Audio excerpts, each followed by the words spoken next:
Hi dear friend, जैसा कि हम सभी सॉइल मैकेनिक्स देख रहे हैं और सॉइल मैकेनिक्स में 60 क्वेश्चंस हो गए थे। अभी इस वीडियो में 61 से लेके 70 तक क्वेश्चंस हम करेंगे। तो वन बाय वन पेशेंस रख के देखते जाइए। आपको बहुत सारे आइडियाज़ भी मिलेंगे, बहुत सारे फॉर्मूले भी मिलेंगे और बहुत सारे कॉन्सेप्ट भी मिलेंगे कि ताकि आप अगर ऐसे क्वेश्चन आते हैं तो कैसे आसानी से सॉल्व कर सकते हैं। तो देखिए 60 नंबर 1 क्वेश्चन क्या कह रहा है। As per the elastic theory of design the factor of safety, मतलब एफ ओ एस की बात कर रहा है, इज द रेशियो ऑफ। तो फैक्टर ऑफ सेफ्टी मैंने ऑलरेडी बताया था कि ये किसके रेशियो होता है, yield stress upon working stress. ठीक है, यील्ड स्ट्रेस और वर्किंग स्ट्रेस के रेशियो को ही बोला जाता है क्या, factor of safety. Factor of safety का मतलब है कि ये जो यील्ड आप निकालते थे, ठीक है, यील्ड अपॉन वर्किंग, मतलब वर्किंग आप कितना स्ट्रेस, वर्किंग मतलब जैसे कि मैं एज ए मटेरियल को ले रहा हूँ तो उस टाइम पे उसकी जो स्ट्रेस होगी और उस मटेरियल का यील्ड स्ट्रेस कितनी हो सकती है। ठीक है, उसकी यील्ड स्ट्रेस कितनी है उसको लेकर जब मैं इसको सॉल्व करता हूँ तब मेरा फैक्टर ऑफ सेफ्टी ये मिल जाता है। तो ये अगर इसका करेक्ट ऑप्शन अगर आप देखेंगे इसमें करेक्ट ऑप्शन, तो करेक्ट ऑप्शन आपको सामने ही है बी। ठीक है, तो B is a correct answer. ठीक है, yield stress to working stress, ये पॉइंट को ध्यान में रखेंगे। नेक्स्ट क्वेश्चन यहाँ पे देख सकते हैं कि द प्रिंसिपल स्ट्रेन, देखिए प्रिंसिपल स्ट्रेन दिया है एट ए पॉइंट आर 800, देखिए plus 800 10⁻⁻6 centimetre per second plus 400 into 10⁻⁻6 centimetre per centimetre and minus 1200 into 10⁻⁻6 centimetre per second. The volumetric strain is W equal to. तो volumetric strain के लिए मैंने बताया, देखिए ये सारे स्ट्रेन है, ठीक है, डिफरेंट डिफरेंट प्लेन के स्ट्रेन है।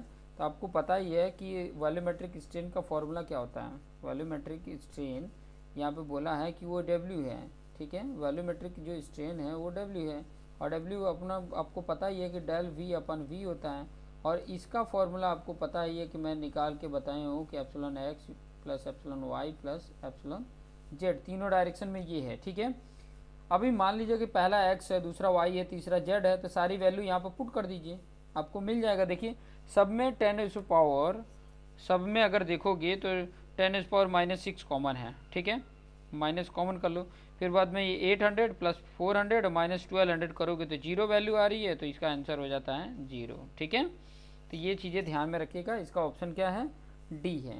ठीक है, नेक्स्ट क्वेश्चन की तरफ आगे बढ़ते हैं और यहाँ पे आपके सामने है 63 नंबर का क्वेश्चन। क्या कह रहा है, the stresses in concrete, concrete में जो स्ट्रेसेस है इन रेनफोर्स कॉन्क्रीट, ठीक है, और रेनफोर्स कॉन्क्रीट में element under sustain load due to creep. ठीक है, तो क्या होगा, स्ट्रेस इन कॉन्क्रीट या स्ट्रेस इन रेनफोर्स की बात करें, कॉन्क्रीट रेनफोर्स है, अगर under sustain load due to creep, creep के कारण, सस्टेन लोडिंग के कारण जो उसके अंदर स्ट्रेस आने वाला कंक्रीट में या स्ट्रेस इन रेनफोर्स कंक्रीट, तो क्या होगा उनमें। ठीक है, ये चीज़ें पॉइंट यहाँ पर बोला है। तो ऑब्वियसली हमको पता है कि स्ट्रेसेस क्या हो जाएंगे उसके, स्ट्रेस क्या होता है, रेजिस्ट करना, उसको उसको जो इंक्रीज होने दे रहा है, उसके लेंथ को इंक्रीज होने दे रहा है, उसको रोक रहा है, रेजिस्टेंस करने वाले को बोला जाता है स्ट्रेस। तो ऑब्वियसली सस्टेन लोड के कारण जो क्रीप होता है, क्रीप होना मतलब डिफॉर्म होना, ठीक है, क्रीप होना मतलब डिफॉर्म होना, तो डिफॉर्म अगर होगा तो ऑब्वियसली स्ट्रेस क्या होगा, कम होगा, तो डिक्रीज विथ टाइम। ठीक है, तो इसका करेक्ट ऑप्शन क्या होगा, बी हो जाएगा, डिक्रीज विथ टाइम। अगर क्रीप का कॉन्सेप्ट अगर आपने नहीं समझा है तो एक बार समझ लीजिए, मैंने इसके ऑलरेडी वीडियोज बना चुके हैं, 32 वीडियोज बनाए हैं टोटल, आप देखिए उसमें आपको क्रीप भी मिलेगा, बहुत सारे प्रॉपर्टीज़ मिलेंगे। ये जितना कुछ मैं बता रहा हूँ आपके लिए एकदम आसान हो जाएगा, बशर्ते आप पेशेंस रख के देखते जाइए। ठीक है, नेक्स्ट क्वेश्चन की अगर मैं बात करूँ तो ये देखिए 2004 में ये क्वेश्चन पूछा है। ठीक है, क्या क्वेश्चन पूछा है, पहले क्वेश्चन देख लेते हैं फिर बाद में आपको ऑप्शन में बता दूंगा।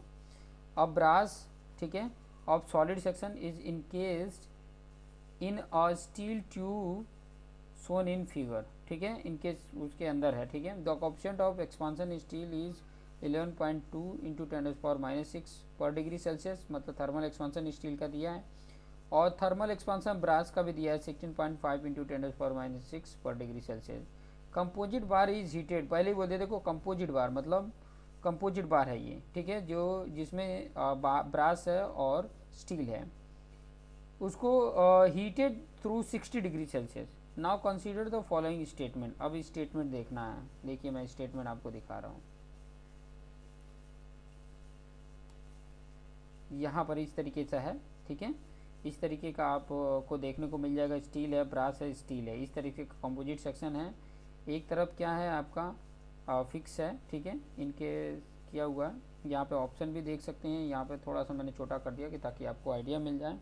क्वेश्चन क्या बोला है, the stress in the brass will be tensile. यहाँ पे बात देखिए, नीचे क्या बोला कि करेक्ट स्टेटमेंट बताना है कि इनमें से कौन सा करेक्ट है, वो स्टेटमेंट बताना है। तो मैं यहाँ पे बताऊँ, stress in the brass will be tensile. Brass का स्ट्रेस हो चाहे स्टील का स्ट्रेस हो, दोनों क्या होंगे, अगर टेम्परेचर बढ़ा रहे हैं और दोनों तरफ ये जो आप देखेंगे कि दोनों तरफ ये लगे हुए हैं सपोर्ट वाल, तो उसके कारण टेंसाइल तो प्रोड्यूस होने ही नहीं देगा उसके अंदर, ठीक है। तो ये वाला क्या हो जाएगा, फर्स्ट रॉन्ग। सेकंड क्या बोला, the stress in steel will be tensile. अब स्टील की अगर मैं बात करूँ, ठीक है, स्टील की बात करूँ, देखो थोड़ा सा कॉन्सेप्ट मैं आपको आइडिया बता देता हूँ कि ताकि ये चीज़ें मैं ऑलरेडी समझा चुका हूँ, पहले आपको समझा दूँ तो फिर बाद में आइडिया मिल जाएगा। देखिए इन दोनों में मैंने बताया कि थर्मल एक्सपांसन किसका ज़्यादा है। यहाँ पर क्वेश्चन एक बार और देख लेते हैं, ठीक है। यहाँ पर क्वेश्चन में थर्मल एक्सपांसन अगर आप देखेंगे तो ब्रास का थर्मल एक्सपांसन यहाँ पे देख सकते हैं कि ब्रास का थर्मल एक्सपांसन 16.5 है 10⁻⁻6 और इसका 11.2 इंटू 10⁻⁻6 है, ठीक है। तो ब्रास का थर्मल एक्सपांसन ज़्यादा है, ठीक है, थर्मल एक्सपांसन इसका ब्रास का ज़्यादा है। अब थर्मल एक्सपांसन ब्रास का ज़्यादा है, यहाँ पे समझना, तो इसका इंक्रीज होगा, ठीक है, ब्रास का क्या होगा, ये इंक्रीज होगा, ठीक है, ये और इसका एक्सपांसन क्या होगा, इंक्रीज होगा। और जब इसके अंदर इंक्रीज होगा तो ऑब्वियसली इसके भी अंदर ये सारा कॉन्सेप्ट मैंने ऑलरेडी समझाया है, थोड़ा सा ध्यान में रखेंगे तो मैं आपको बता देता हूँ कि स्टील से ज़्यादा थर्मल एक्सपांसन ब्रास का है, ठीक है। और ब्रास क्या होगा कि ट्राई करेगा ज़्यादा एक्सपांड होने का, ठीक है। यहाँ पे कॉन्सेप्ट ये बता रहा है कि ब्रास जो है वो ज़्यादा एक्सपांड होने का ट्राई करेगा कंपेयर टू स्टील, ठीक है।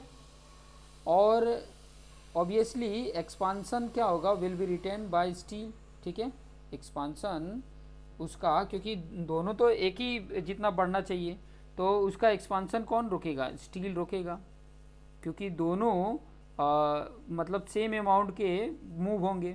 तो देयर फॉर ब्रास जो होगा वो कंप्रेसिव होगा और स्टील क्या होगा, टेंसल नेचर के होगा। ब्रास जो होगा कंप्रेसिव नेचर का होगा, स्टील क्या होगा, टेंसल नेचर का होगा। तो यहाँ पे आप देख सकते हैं कि stress in steel will be tensile, ये वाला राइट होगा, ये फर्स्ट वाला रॉन्ग होगा। The stress in steel will be compressive, नहीं रॉन्ग होगा। The stress in brass will compressive, ये राइट होगा। तो 2 और 4 right, C option is the right answer, ठीक है। 65 नंबर का क्वेश्चन आप देख सकते हैं। 65 नंबर का क्वेश्चन क्या बोल रहा है, a mild steel bar of square cross section 40 mm into 40 mm। देखो स्क्वायर है क्रॉस सेक्शन, ठीक है, ध्यान से समझना, स्क्वायर क्रॉस सेक्शन है जिसका डायमेंशन दे दिया है 40 into 40 mm, is 400 mm long, it subjected to longitudinal tensile stress of 450 newton per mm square and lateral compressive stress is 200 newton per mm square in perpendicular direction. Perpendicular direction में ये लग रहे हैं, ठीक है, compressive stress है और perpendicular direction में ये लग रहे हैं, ठीक है। इसका ई दे दिया है, म्यू दे दिया है। What is the approximate elongation of the bar in the longitudinal direction. Longitudinal direction के लिए आपको ऑलरेडी ये पॉइंट आइडिया है ही है, ठीक है, मुझे उतना ज़्यादा बताने की ज़रूरत नहीं है कि लॉन्जिट्यूडनल डायरेक्शन में कितना स्ट्रेन होगा। तो मैं यहाँ पर थोड़ा सा आपको आइडिया दे देता हूँ, गाइडलाइन दे देता हूँ कि ताकि आपको आइडिया मिल जाए। पहले तो आपको स्ट्रेन ये पता है कि अगर एक्स डायरेक्शन में स्ट्रेस लिखूँ तो ये sigma X upon E minus mu sigma Y upon ई, यही होगा, ठीक है। क्योंकि जेड वाला तो है ही नहीं है, दो ही 2D डायमेंशन को लेके चल रहा है। जेड वाला होता तो वो भी मैं लिख देता माइनस म्यू सिग्मा जेड अपन ई हो जाता, लेकिन ये वाला पोर्शन तो नहीं है। ठीक है, ये वाला पोर्शन नहीं है। अभी इस वाली वैल्यू में आपने क्या कर देना है, ये जो होता है एप्सिलॉन एक्स जो बोला है वो डेल एल अपन एल के बराबर ही होता है ना, इसमें ये सारी वैल्यू पुट कर दो। ठीक है, और ये एल की वैल्यू पुट कर दो तो आपका डेल एल मिल जाएगा कि नहीं।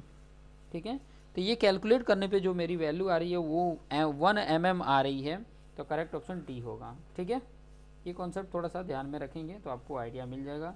66 नंबर का क्वेश्चन देखते हैं क्या बोला है। If the Young's modulus is equal to bulk modulus, मतलब ई बोल रहा है के।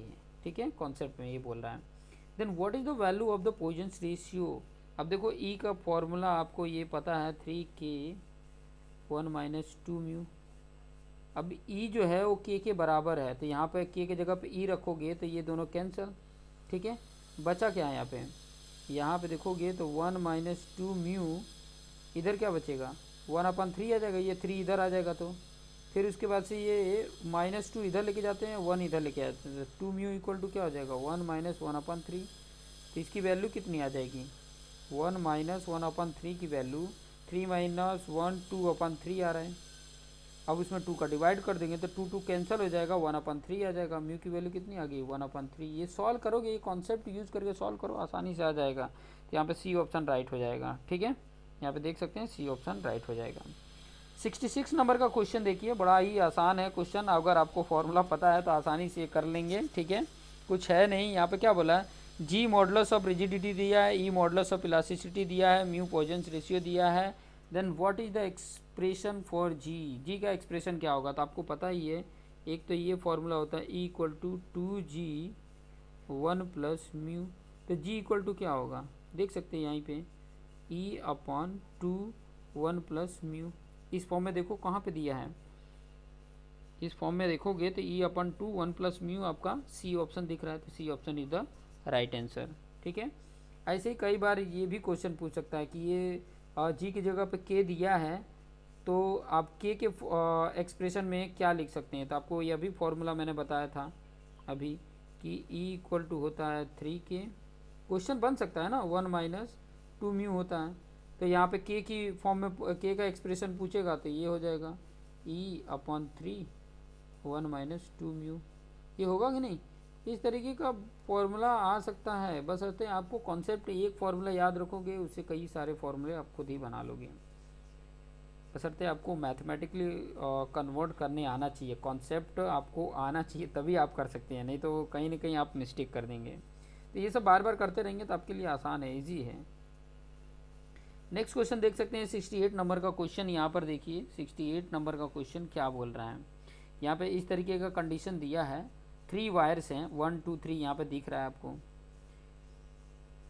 Each having area A and load W, सब में मतलब बोल दिया है कि जो सपोर्ट है वो एरिया जो है क्रॉस सेक्शन एरिया वो सेम ही है, ए जितना है, और लोड और end support and load W, देखिए लोड डब्ल्यू यहाँ पर इंडिकेट करके बताया भी है। What is the ratio between collapse load and the load corresponding to yielding of one of the wires. तो ये आपके सामने क्वेश्चन पूछा हुआ है कि क्या होगा उसका कोलैप्स लोड। ठीक है, कोलैप्स लोड उसका क्या होगा वो चीज़ें बताना है। ठीक है, कोलैप्स लोड और yielding of one of wire. ठीक है, वन ऑफ वायर के रेशियो यहाँ पर आपको बताना है। ठीक है, तो कोलैप्स लोड पहले तो फाइंड आउट होना चाहिए, यील्ड लोड क्या होगा वो फाइंड आउट करने पड़ेंगे।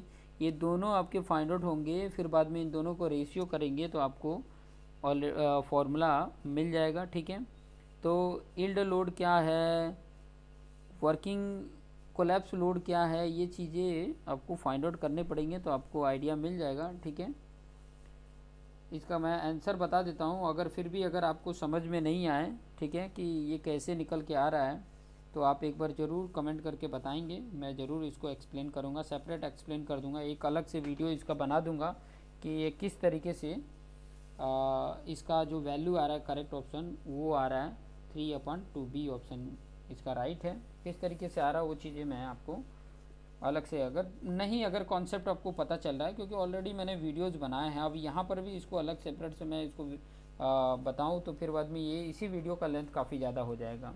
तो अगर आपको नहीं पता चल रहा है तो आप कमेंट करके ज़रूर बताएं कि कैसे 3/2 आ रहा है, तो ज़रूर मैं अलग से वीडियो बना के आपको एक्सप्लेन कर दूँगा। 69 नंबर का क्वेश्चन यहाँ पे देख सकते हैं। 69 नंबर का क्वेश्चन क्या बोल रहा है, a bar of 40 mm diameter and 400 mm length is subjected to an axial load 100 kilo newton. देखिए एक्सेल लोड भी दे दिया है, इट इलोंगेट बाय इलोंगेशन भी दे दिया, एंड द डायमीटर डिक्रीज ये भी दे दिया है। What is the Poisson's ratio of the material. Simple सा है मेरे भाई, सिंपल सा है, फॉर्मूला आपको पता ही है, म्यू इक्वल टू होता है एप्सिलॉन डैश अपॉन एप्सिलॉन। ठीक है, अभी ये एप्सिलॉन डैश फाइंड आउट करना है तो आपको ये फाइंड आउट करना पड़ेगा डेल डी अपॉन डी, और इसका डेल एल अपॉन एल। अब ये सारी चीज़ें दी हुई है, देखो डायमीटर कितना बड़ा हुआ है, यहाँ पे दे दिया है, डिक्रीज हुआ है 0.005 वो दे दिया है, और डी ऑलरेडी 40 mm दिया ही था। अगर फिर बाद में यहाँ पे एल की बात करेंगे तो 0.150 ये इतना इंक्रीज हुआ है, और पहले कितना था, पहले जो उसका 400 mm लेंथ था। इसमें ये जो आपका जो एक्सियल लोड दिया है इसका कोई उसका लेना ही देना नहीं है पोइजंस रेशियो में। ठीक है, वो एक घुमाने के लिए आपको दे दिया है, बस ये फॉर्मूले में वैल्यू पुट कर दो, आपका करेक्ट ऑप्शन आ जाएगा। ठीक है, ज़्यादा इसमें मतलब टेंशन लेने वाले पॉइंट ही नहीं है, तो ये वैल्यू अप्लाई कर दोगे आपका करेक्ट ऑप्शन आ जाएगा। तो इसका करेक्ट ऑप्शन जो है, वो मैं बता देता हूँ, सी ऑप्शन है 0.33। ठीक है, ये आया है, अब वैल्यू पुट करोगे तो आपको आंसर मिल जाएगा। इस वीडियो का लास्ट क्वेश्चन देख लेते हैं। इस वीडियो का 70 नंबर का लास्ट क्वेश्चन क्या बोल रहा है, ई P1 and P2 are the principal stress है, मतलब P1 P2 ये सिग्मा 1 सिग्मा 2 के बराबर हैं। At a point in a strain material with Young's modulus E and Poisson's ratio 1/m। Poisson's ratio क्या है, 1/m भी होता है। देखिए ये म्यू की जगह पे हम 1/m भी कई बार लिखते हैं। ठीक है, तो ये फॉर्म भी आपने ध्यान में रखना है, 1/m। ठीक है, then what is the principal strain, तो आपको बताया मैंने प्रिंसिपल स्ट्रेन का फॉर्मूला। अगर ऐसे कंडीशन हो, ठीक है, दो स्ट्रेस हैं तो आपको पता ही है, sigma X upon E minus sigma Y, mu sigma Y upon E हो जाएगा। ठीक है, ये आ जाएगा। तो ये कंडीशन देख लीजिए। अब दोनों में देखिए कि आपको कॉमन अगर देखोगे तो 1/e कॉमन दिखेगा, और म्यू की जगह पे 1/m रख देंगे, तो उस हिसाब से अगर सॉल्व करोगे तो मेरे ख्याल से ये वाला आंसर आपको दिखेगा। ठीक है, ये वाला ऑप्शन आपको दिख जाएगा, तो ये option C is the right answer. ठीक है, मैं यहाँ पे ऐसे लिखूँ कि P1/e माइनस म्यू की जगह पे 1/m इंटू P2/e, तो देखिए वही आ रहा है कि नहीं। ये कॉन्सेप्ट को अगर ध्यान में रखेंगे तो आपके लिए आसान हो सकता है। तो देखते रहिए और अपने आप को बेस्ट बनाते रहिए। नेक्स्ट ऐसे 71 से लेके 80 तक क्वेश्चंस आपके सामने लेकर आएंगे, देखते रहिए। Thank you for watching this video.